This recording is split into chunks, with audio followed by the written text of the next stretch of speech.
Job 42, si usted está en salud, si nada le impide pararse para que reverenciemos, ¿verdad?, la palabra de Dios, vamos a ponernos de pies. Si usted trajo su Biblia, la puede abrir. Si no la trajo, abra el teléfono. Si no lo trajo, abra la tableta. Si no trajo la tableta, pues ya Rosner ahí, ¿verdad?, le tiene los versículos en la pantalla donde usted lo va a poder leer. Job 42, versículos 7 y 8. Y la palabra se lee en el nombre de los tres grandes. Amén. Padre, Hijo y el Espíritu Santo. Y aconteció que después que habló Jehová estas palabras a Job, Jehová dijo a Elifaz temanita: mi ira se encendió contra ti y tus dos compañeros, porque no habéis hablado de mí lo recto, como mi siervo Job. Ahora pues tomaos 7 becerros y 7 carneros, e id a mi siervo Job y ofreced holocausto por vosotros, y mi siervo Job orará por vosotros, porque de cierto a él atenderé para no trataros afrentosamente, por cuanto no habéis hablado de mí con rectitud, como mi siervo Job. Aleluya. Padre amado, te damos gracias. Damos gracias porque eres bueno, Señor. Damos gracias, Señor, por la palabra, Señor, que nos ha dado, Señor, en semanas anteriores, mi Dios. Pero también damos gracias, Señor, por la palabra que trae en el día de hoy, Señor. Te doy gracias, Señor, por elegirme, Señor, como ese vaso, Señor, esa vasija, Señor, a traer esta palabra, mi Dios. Que cada uno de nosotros, Señor, así como yo fui impactado, Señor, tocado por esta palabra, Señor, pueda ser tocado en sus corazones, Señor. Que cada uno de los que estén aquí, Señor, puedan tomar por lo menos una palabra, Señor, de esta prédica, Señor. Que una palabra pueda llegar, penetrar a sus corazones, Señor, y ellos puedan ser impactados, Señor. De manera, mi Dios amado, que de ahora en adelante puedan caminar, Señor, en reverencia a esa palabra, mi Dios. Te damos gracias en el nombre de Jesús. Amén, amén y amén. Aleluya. Nos podemos sentar, amén. Amén, hermanos. Como le estuve diciendo, ¿verdad? Esa prédica que trajo Sujei sobre Daniel y sus amigos, como nos la trajo Jonás, sobre las etiquetas que traen la vida. Y por eso titulé: ese no es el Dios a quien yo le sirvo. Mis hermanos, si nos vamos a Job, desde el principio, desde el inicio, vemos cómo Job se aparece en una reunión secreta. Es decir, que para Satanás no hay secretos. Él se aparece en esta reunión que están, dice la palabra, entre los ángeles y Dios, y está rondando por ahí. Pero mire la peculiaridad de esto. Amén. Miren la peculiaridad de esto. Que él está pasando por ahí, pero él no le está diciendo a Dios que él quiere nada. Simplemente pasando por aquí para ver lo que hay, como quien dice. Y Dios, óigame bien, Dios pone a Job en una bandeja de plata. Dios le dice: óyeme, ¿ha visto a mi siervo Job? Satanás en ningún momento preguntó por Job, en ningún momento preguntó por Luis, en ningún momento preguntó por Marcos, sino que Dios sabía la intención en la que él andaba y le dice: ¿ha visto a mi siervo Job? Un hombre honesto, un hombre fiel, un hombre recto, un hombre que anda y ama a Dios, un hombre que anda en los caminos de Dios, temeroso de Dios. Y Satanás, como un buen ángel que fue, lo primero que le dice es: Job, pero tú me ponías a Job, pero eso es porque Job sabe que en lo que él hace hay recompensa. Porque él te ora, tú le tienes un cerco a él. Yo no puedo entrar a él porque tú lo estás protegiendo. Pero te prometo que si tú le quitas la protección que él tiene y yo lo ataco y tú permitas que yo toque a Job, él va a maldecirte a ti, como lo hacen otras personas. Y Dios le da la autoridad para que Satanás vaya y tiente y toque a Job, mis hermanos. Óigame, mis hermanos, Job no está buscando ningún tipo de problema. Job es un hombre de oración. Job es un hombre de sacrificios. Job es un hombre que incluso cuando sus hijos tienen cualquier actividad, ora para si por si acaso ellos hayan faltado, que Dios tome eso en cuenta. Un hombre recto delante los ojos de Dios, mas sin embargo el mismo Dios lo pone en bandeja de plata, mis hermanos.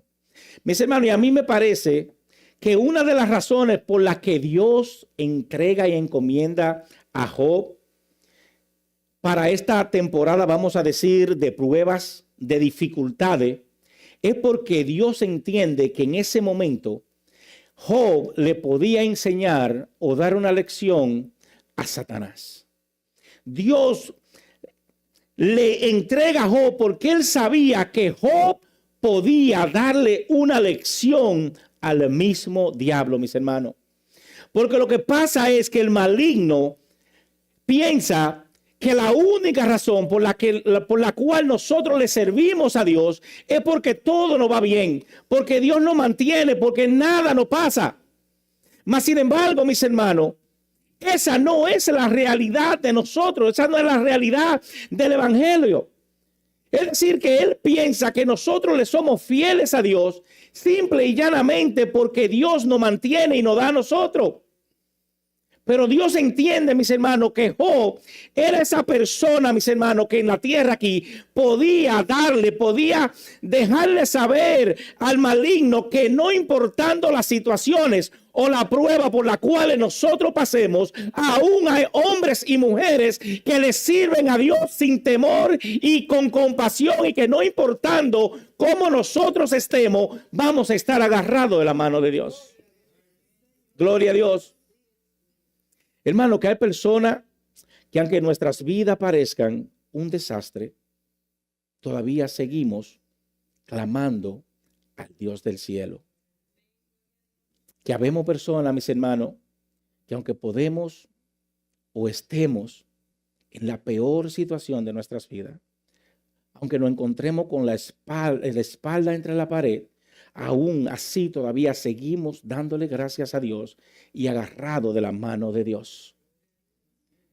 Porque eso es lo que Dios le estaba mostrando a Satanás a través de Job.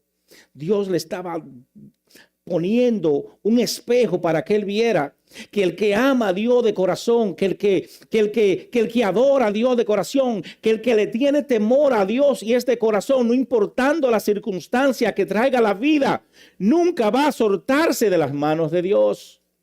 Gloria a Dios. Que no importando lo que estemos pasando, seguimos agarrados de Dios. Mi hermano, y siendo honesto en el día de hoy, yo sé que aquí habemos uno o más de un Job. Aquí en este momento, en el día de hoy, que estamos pasando, mis hermanos, por situaciones en las que no podemos explicar. Que tenemos la espalda sobre la pared. Que tenemos heridas personales que no sabemos cómo llegaron a nuestras vidas.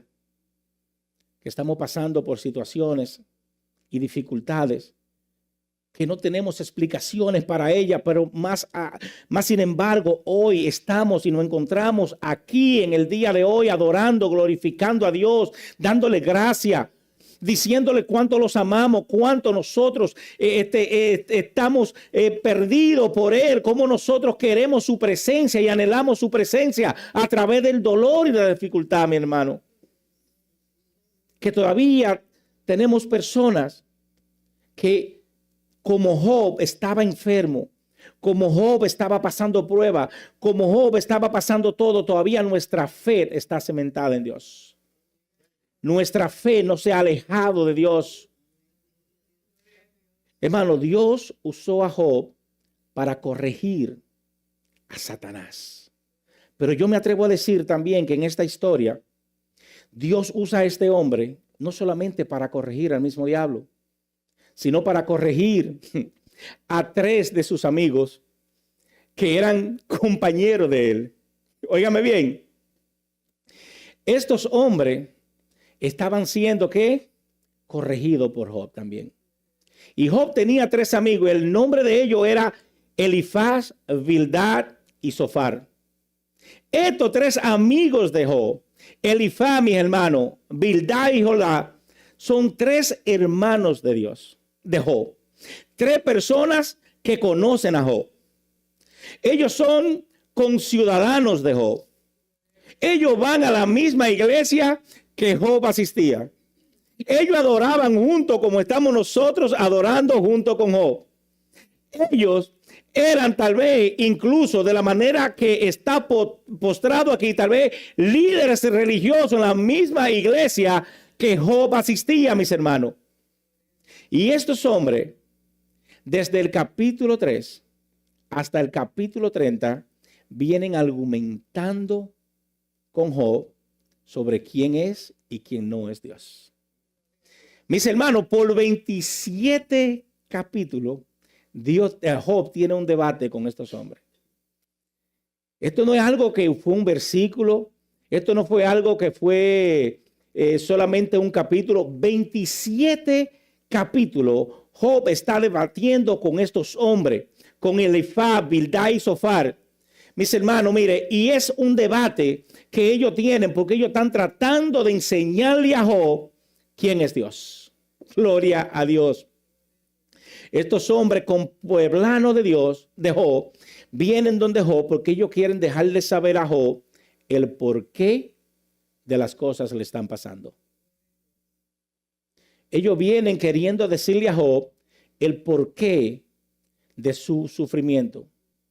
Estos hombres vienen con toda su religiosidad y se le aparecen en esta situación a este hombre para explicarle el porqué. Para decirle por qué Dios está haciendo lo que está haciendo y no está haciendo lo que está haciendo.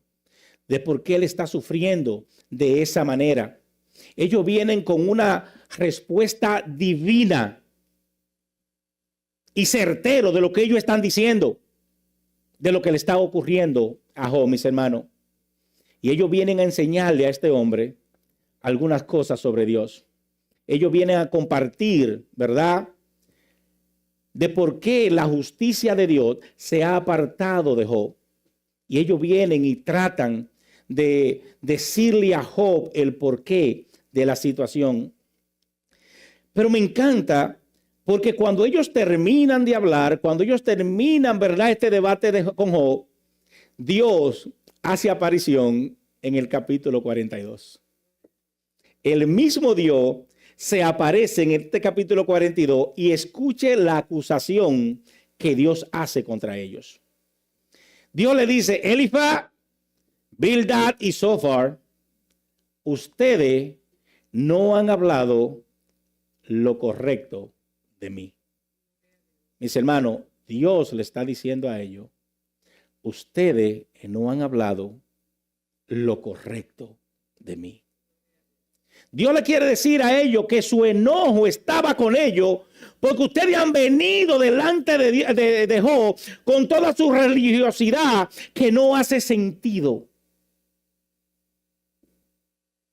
Que trataron de pintar un cuadro de Dios que no es el Dios que está tratando con Job. Es decir, que ellos trataron de pintar un cuadro de Dios que no se asemeja al Dios que está tratando la situación por la que Job está pasando. Mis hermanos, Dios le dice a ellos: ustedes hablan muy bonito. Ustedes hablan muy bonito, pero están equivocados. Y Dios le dice: ustedes no hablan lo correcto de mí. Ustedes no hablan lo correcto de mí. Y aquí podemos ver que, óigame, lo que hace a Job admirable, lo que hace a este hombre admirable, no es solamente el sufrimiento que él pasó durante las pérdidas y la prueba que él tuvo en ese tiempo. No solo fue, ¿verdad?, que Job se agarró de las manos de Dios y que no soltó a Dios. No fue que él nunca dejó de ser fiel a Dios. No, para mí eso no es lo que hace admirable a Job. Le digo aquí lo que hace admirable a Job. Que por 23 23 capítulos, él está en discusión con estos hombres, pero él es un hombre que conoce la palabra de Dios. Él es un hombre que conoce quién es su Dios. Él no se deja influenciar de sus amigos, porque Job sabe al Dios a quien él le sirve. Y cuando ellos terminan de decirle todo lo que ellos le dicen, Job dice, ese no es el Dios al que yo le sirvo. Ese no es el Dios a que yo le sirvo. Lo que ustedes dicen suena religioso. Lo que ustedes dicen suena bonito. Lo que ustedes dicen tiene su escritura por encima. Pero lo que ustedes me dicen no es cierto o no es relevante al Dios a que yo le sirvo, mis hermanos. Y de la única manera que Job podía decir eso era de una manera que Job tuviera por lo menos un conocimiento de quién era Dios, cómo obraba Dios y qué Dios era capaz de hacer, mis hermanos. Es decir, para nosotros hoy en día, para nosotros no caer en la garra de alguno de estos religiosos, tenemos que aferrarnos y saber lo que dice la Biblia, lo que dice la palabra de Dios, lo que dice, ¿verdad? Dios en sus palabras, pedirle a Dios discernimiento, que es lo mejor, porque cuando leemos la Biblia, si no buscamos la ayuda de Dios, la ayuda del Espíritu Santo, no podemos entender lo que Dios tiene para nosotros. Y Job pudo ver eso en estos hombres, que lo que ellos decían sonaba bonitos. Hay muchas personas que van a venir a nosotros que suenan bellos, bonitos, y tienen un don de convencimiento terrible, pero son simplemente palabras bonitas. Hay personas que vienen y te muestran un versículo y a través de ese versículo te hacen sentir culpable de algo en tu vida, te hace sentir como que tú estás falto con Dios y que ellos sí tienen la razón, que ellos sí están bien, pero que tú estás fuera de los designios de Dios porque tú has pecado. Por eso hay que estudiar lo que es la palabra de Dios, mis hermanos. Y Job aquí está conectado a Dios. Y le digo, ¿por qué es importante saber esta historia? ¿Por qué es importante que nosotros reconozcamos esta historia? Porque Elifaz no está muerto. No, Elifaz no está muerto. Bildad todavía asiste a la iglesia. Ese todavía viene a la iglesia. Y Zophar se atreve a estar en una de las sillas o en una de las filas que ustedes están sentados ahí. Personas, mis hermanos, que vienen y tratan de inculpar a las personas diciéndole que lo que tú estás haciendo está mal, que tú nunca estás bien, siempre lo correcto son ellos, que lo que ellos hacen es lo correcto, que tú tienes que actuar como ellos, porque la única manera que tú puedes ver a Dios es si tú actúas como ellos. Y nosotros tenemos que saber esta historia porque todavía esas tres personas, esos tres amigos de Job, nosotros los tenemos en común, mis hermanos. Y mi hermano, si usted sobrevive o para usted sobrevivir una historia como esta o una experiencia como la de nuestro hermano Job, hay enseñanzas religiosas que usted tiene que rechazar. Hay enseñanzas religiosas que no son ciertas a aquel Dios a que nosotros le servimos. Hay enseñanzas religiosas que no asemejan al Dios a que yo le sirvo, mis hermanos. A Dios. Y vamos, hermanos, a ver 3 puntos. El por qué Dios se enfada con estos hombres. El por qué Dios le dice a estos hombres que estaban pintando o estaban encuadrando un Dios que no era semejante a aquel que Job le servía. Y el primer punto que yo quiero que ustedes vean, mis hermanos, es que Elifaz, Bildad y Zophar estaban hablando como si Job hubiera sido culpable de lo que le estaba pasando sin demostrar ninguna compasión. Es decir, que ellos hablaban de la desgracia que Job estaba pasando. Ellos decían que todo lo que le estaba pasando a Job y le ponían un cuadro a Job, mas sin embargo, ellos no mostraron en ningún momento compasión por Job. Aleluya. Estos hombres vienen y hablan de lo que este hombre está pasando y ellos le están diciendo a Job que lo que él está pasando, mis hermanos, es porque Job, ay santo, no es tan santo como él dice que es. Aleluya. Acuérdense que en esa época, tu acercamiento a Dios, tu relación con Dios, ellos la ponían paralela o paralelo a la situación que tú estabas pasando en tu vida. Es decir, que ellos ponen esto paralelo y dice, oye, mejor, sabemos que tú has faltado. Sabemos que tú estás en pecado. Sabemos que tú no estás bien delante de los ojos de Dios. Sabemos que Dios te ha abandonado a ti porque tú has hecho algo mal. Sabemos que Dios ha quitado su mano de ti porque tú le has fallado a Dios. Entonces ellos le dicen, y como tú le has fallado a Dios, tú tienes que confesar tu pecado a nosotros. Ellos llegan al punto de pensar o creer que Job ha fallado de una manera tan extraordinaria que Job necesita confesar los pecados a ellos, mis hermanos. Ellos le dicen, Job, de la única manera que Dios va a poner su mano sobre ti, que tú vas a volver a estar en bendición con Dios, es si tú confiesas tus pecados con nosotros. Mis hermanos, y ellos hacen esto porque ellos están juzgando a Job por el contexto que él está pasando con su vida, por las situaciones que está pasando por su vida, y ellos no pueden entender que quien está detrás de todo lo que Job está pasando es el mismo Dios. Que ahora no sabemos quién de nosotros esté pasando por una situación que no entiende, que no sabe por qué llegó, que no sabe cuándo va a terminar, que no sabe por qué situación entró. Y te digo que es Dios que te está tratando contigo. Dios quiere llevarte a otro lugar. Dios quiere hacer algo contigo y Dios entonces permite cosas que pasen a nuestras vidas.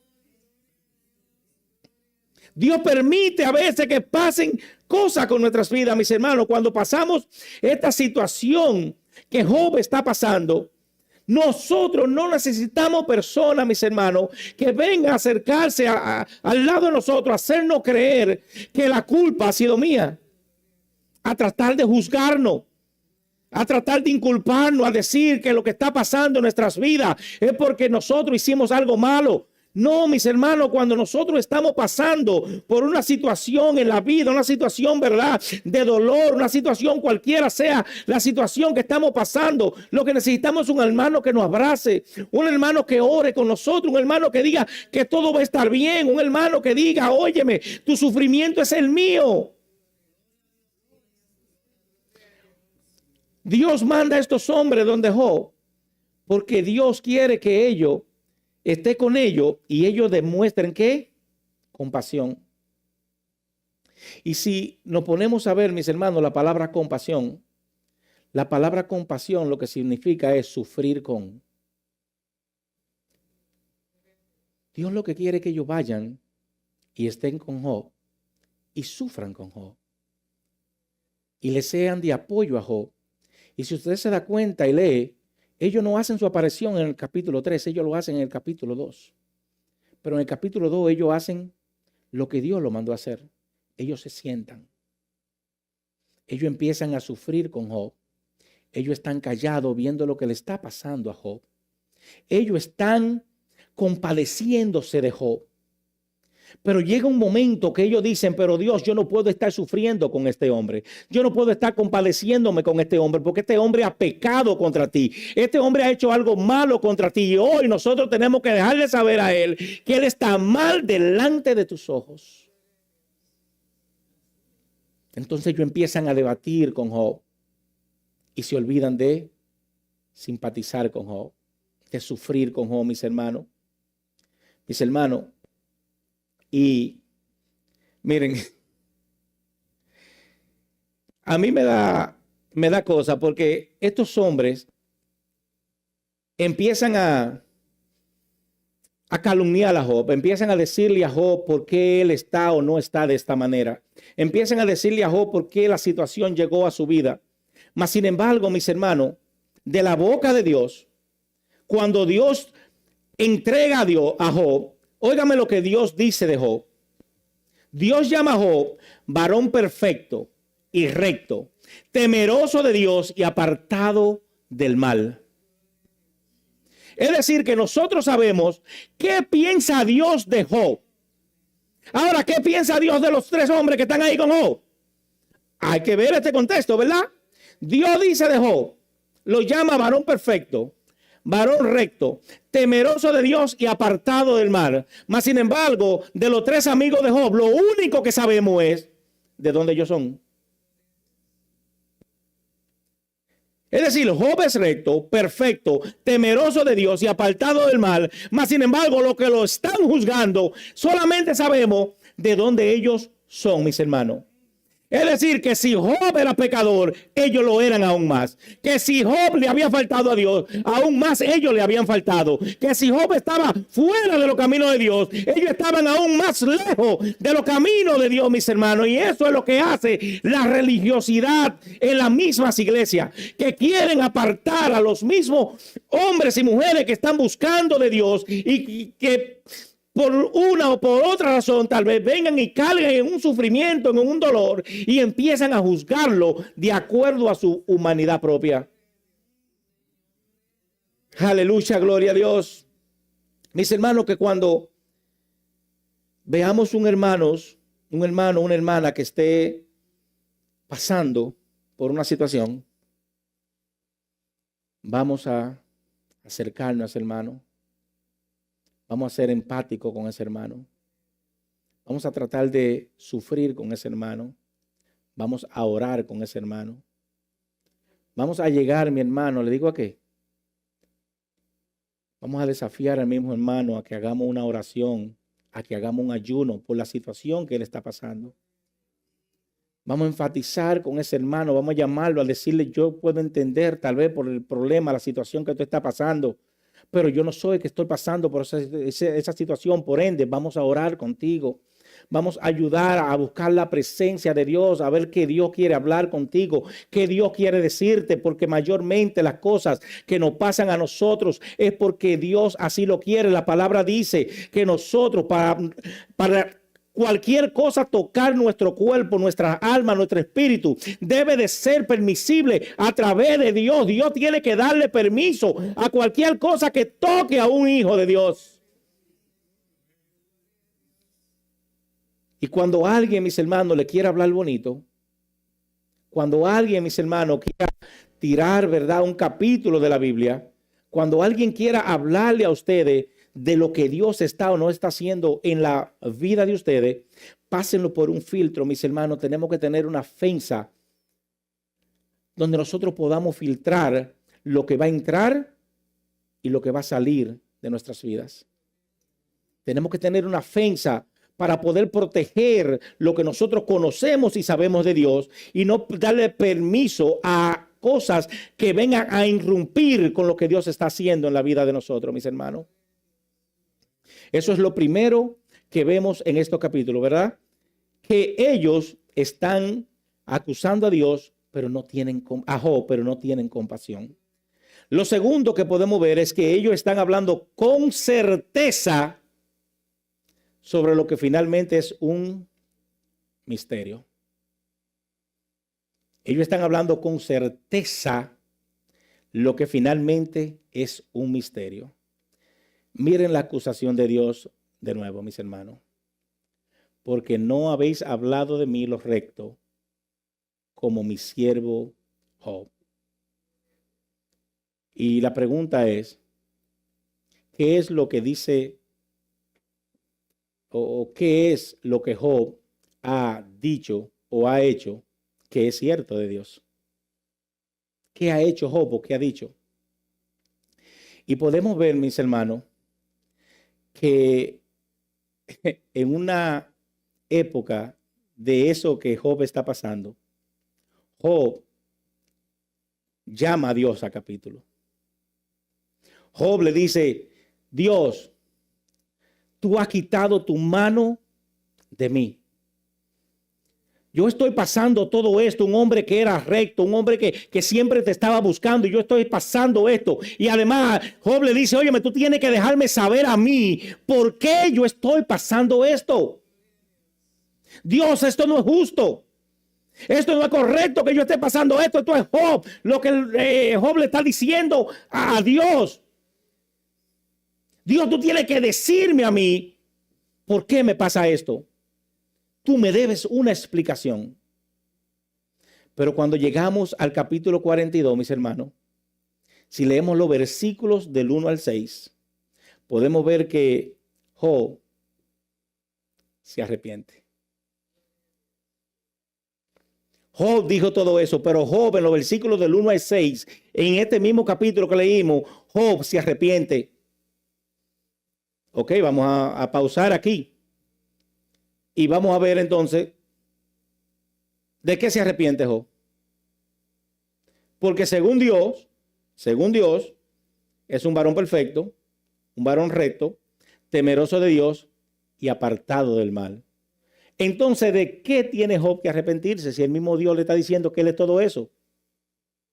¿De qué tiene que arrepentirse? Job se arrepiente, le digo de qué, mi hermano, del mayor pecado que tiene las personas religiosas.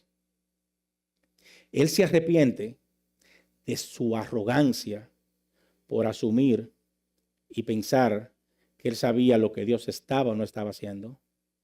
Por su arrogancia que él tenía de pensar que él sabía dónde Dios podía estar o no podía estar.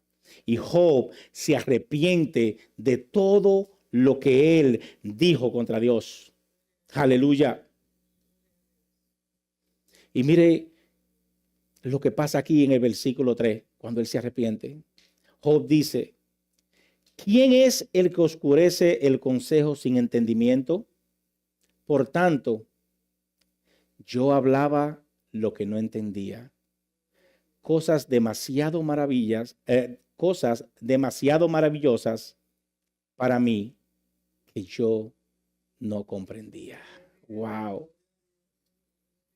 Job reconoce que él no tiene la capacidad intelectual, mis hermanos, para entender todo sobre Dios. Job entiende que él no tiene esa capacidad para entender todo lo de Dios, mis hermanos. Y el mismo Dios nos deja saber que sus caminos no son mis caminos, que su andar no es nuestro andar, que su pensamiento no son nuestro pensamiento, que en nuestra mente finita, señores, mis hermanos, por más que estudiemos la Biblia, por más que repasemos la Biblia, por más que oremos, por más que hagamos silicio, no vamos a poder entender a Dios. No lo vamos a poder entender. Pero el problema que tuvieron estos tres hombres, Elifaz, Bildad y Zofar, es que ellos hablaron como si ellos entendían todo sobre Dios. Ellos acusaron a Job como si ellos entendían todo sobre Dios. Ellos le dijeron a Job lo que Dios haría y lo que Dios no haría. Ellos le dijeron a Job, por certeza, sobre todo, dónde Dios estaba en su vida y dónde Dios no estaba en su vida. Y al final del día, estos tres individuos nunca reconocieron su humanidad. Nunca reconocieron lo finito que somos aquí en la tierra y nunca se arrepintieron delante de Dios. La diferencia que hay entre un hombre recto, perfecto, delante de Dios, como lo fue David, es llegar al punto donde podamos reconocer donde nosotros faltamos, donde estamos cortos delante de Dios y llegar a la presencia de Dios, humillarnos delante de Él en arrepentimiento, mis hermanos. Eso hace a una mujer y a un hombre perfecto delante de los ojos de Dios. Dios es un misterio, mis hermanos, y nunca lo vamos a poder entender. Deuteronomio 29:29 dice que las cosas de Dios son de Dios y las cosas del hombre son del hombre. Nosotros vamos a poder entender las cosas que Dios quiere que nosotros entendamos y comprendamos sobre Él. Esos libros que están plasmados son para eso, para nosotros poderlo entender. Esos libros que están plasmados es para cuando una persona quiera venir delante de usted a decirle dónde está Dios, por qué Dios no está ahí o por qué Dios está aquí. De la forma que Dios trabaja con Alex, no es la misma forma que Dios trabaja con Wilson. De la forma que Dios puede trabajar con Roberto, no es la misma forma que Dios puede trabajar con Melvin. Y por ende no podemos decir entonces que Dios no está trabajando en la vida de Jaro, que Dios no está trabajando en la vida mía, que Dios no está trabajando en la vida de Carmen. No, mis hermanos, Él está trabajando con cada uno de nosotros, pero Él está trabajando a su manera. Porque Él sabe dónde nosotros estamos cortos, dónde nosotros necesitamos y por qué lo necesitamos. Y por eso es que nosotros, mis hermanos, vuelvo a enfatizarle, tenemos que educar a nuestros hijos en la casa. Tenemos que hablarle a nuestros hijos de la palabra de Dios. Tenemos que ser claros con ellos. Habrá un momento, mis hermanos, que llegará yo no entiendo por qué está pasando esto. No lo podemos entender todo, pero vamos a buscarlo juntos. Les digo por qué. Porque nuestros jóvenes lo estamos perdiendo desde que entran a la universidad. Porque cuando entran a las universidades, los jóvenes están entrando con tan poco conocimiento de la palabra de Dios, hombres y mujeres criados en la iglesia, pero corto de la palabra de Dios. Y cuando lo agarran, entonces le demuestran y le hablan bonito filosóficamente, están siendo engañados por las garras del mismo Satanás, mis hermanos.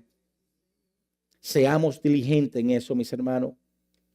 Y lo último, ¿verdad? Para poder entender, o lo tercero es, no solamente que ellos no tienen empatía, no solamente que ellos hablan con certeza de lo que es un misterio, pensando que ellos lo saben todo, sino que ellos hablan como si el momento por el que Job está pasando lo lleva, ¿verdad?, a la apatía de Dios. Es decir, que por el momento que Job está pasando, entonces Dios tiene que rechazar a Job. Y ellos hablan con esa certeza, mis hermanos. Y esto es lo que ellos le dicen a Job. Job, tú estás en mal estado. Y está tan en mal estado que ya Dios no está interesado en ti. Job, óyeme, tú estás en este lugar que está. Te digo por qué. Porque Dios quitó su mano de ti. Ya Dios no quiere saber de ti. Ellos en esto le dicen a Dios, a Job, que vemos por qué tú estás pasando por lo que está pasando. Y es algo obvio, Job. Ya Dios no está contigo como tú decías que Él estaba. Que has caído tan bajo, que has caído tan de repente, que ya la vida, que tu vida no tiene Dios interés en tu vida, que ya Dios se ha apartado de ti, que ya Dios se ha ido de ti, mis hermanos. Yo sé que aquí en este día hay alguien sentado que esos son los pensamientos que le llegan, pensando que lo que ha hecho, como lo ha hecho, por lo que está pasando, Dios ha apartado su mano sobre ti, que ya Dios no quiere saber de ti. Satanás quiere poner ese pensamiento en tu mente. Satanás quiere poner ese sentir en tu ser, en tu espíritu, de que tú has fallado tan miseriosamente, de que Dios ya quiere apartarse de ti, que Dios no quiere saber de ti, que Dios ha quitado su vista de ti y por ende tú estás pasando y va a seguir pasando lo que está pasando. Pero hoy, mis hermanos, quiero traerle una verdad sobre el Evangelio. Y esa verdad es que Dios todavía está interesado en ti. Y es que Dios todavía está interesado en ti. Es que tú todavía eres una perla preciosa delante de Dios. Que no puedes dejarte engañar por ese sentir del maligno que viene para tratar de verte o dejarte ver de una manera como que Dios no quiere nada contigo. Dios todavía está interesado por ti. Sin importar el pecado, mis hermanos, sin importar lo que hayamos hecho. Y mis hermanos, para concluir en el día de hoy, como le dije ahorita, nosotros tenemos que formar fensas. Fensas, y esas fensas las podemos construir con la palabra de Dios. Usted debe de estudiar la palabra, debe de pedir guía a través del Espíritu Santo para saber qué y no qué quiere Dios con usted. Para saber hasta dónde Dios quiere que usted llegue, para saber el designio que Dios quiere para la vida suya, mis hermanos. Yo, a principios del 90, yo vi una obra que se llamaba Fence, Fensa o cerca, como la queramos llamar. Y esa obra está redactada de los años 40, 50. De la obra, por cierto, hace un par de años vi una película hicieron una película de la obra que trabajó Denzel Washington y Viola Davis. Y mis hermanos, esta obra se trata o está basada sobre un afroamericano llamado Troy. Este hombre jugaba pelota, pero como ustedes saben, en los años 50 el racismo era demasiado grande. Y él era mejor que muchos o la mayoría que estaban en grandes ligas, mas sin embargo, él no llegó porque estaba, ¿verdad? O era afroamericano y no habían oportunidades para los afroamericanos en ese tiempo, mis hermanos. Él tenía un hijo que se llamaba Corey y su esposa se llamaba Rose. Él también tenía un mejor amigo, se llamaba Bono. La obra tiene diferentes escenas. Miren, véanla, es una obra bella. Si ustedes ven la película, se van a perder mucho porque la película no pudo abarcar todo lo que la obra tenía. Pero yo quiero enfocarle estas dos escenas de la obra para traerla aquí con la prédica en el día de hoy, mis hermanos. En una de las escenas podemos apreciar cómo Troy tiene una tensión fuerte con su hijo Corey. Y esa tensión es simple y llanamente porque Corey se gana una beca que le van a cubrir los estudios. Le van a cubrir todos los estudios para él jugar fútbol americano. Cuando él se gana su beca, él viene y entra en discusión con el padre, porque el padre no quiere que su hijo pase por la misma situación que él pasó por ser negro.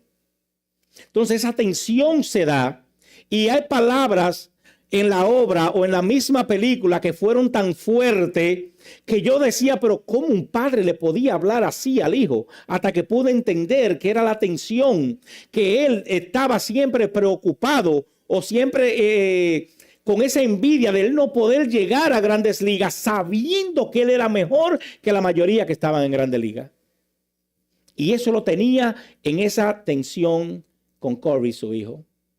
La obra donde se centra, que yo quiero que entendamos hoy, es que esta persona compran una casa y la casa la compran con un dinero que le dan a él por una discapacidad que tiene el hermano mayor y él compra su casa.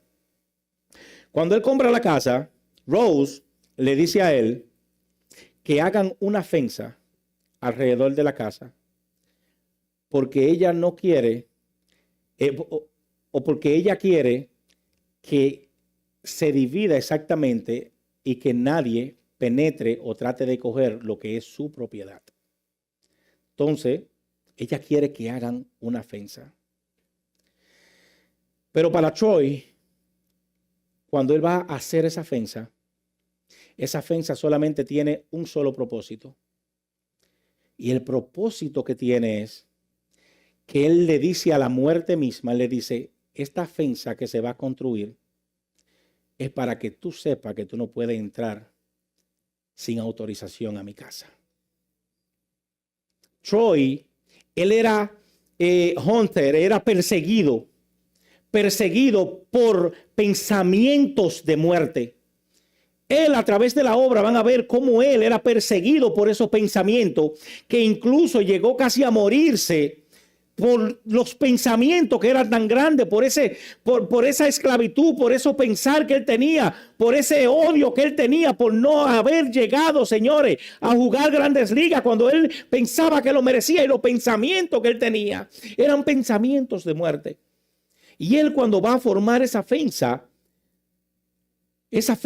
para él era simplemente eso, alejar la muerte de su propiedad. Y él le dice, para tú poder entrar aquí, tienes que pedirme permiso a mí para yo saber cuándo tú puedes entrar a esta casa. Para no contarle la obra completa, que se la voy a contar completa si sigo. Lo que más me llegó, mis hermanos, y quiero que ustedes se queden con esto, es que al final de la obra sale Rose. La ofensa está hecha. Troy no aparece, solamente Rose. Y Rose dice unas palabras que me han dejado marcado y quisiera que ustedes la cojan y la pongan en práctica, mis hermanos. Rose dice, hay ofensas que se construyen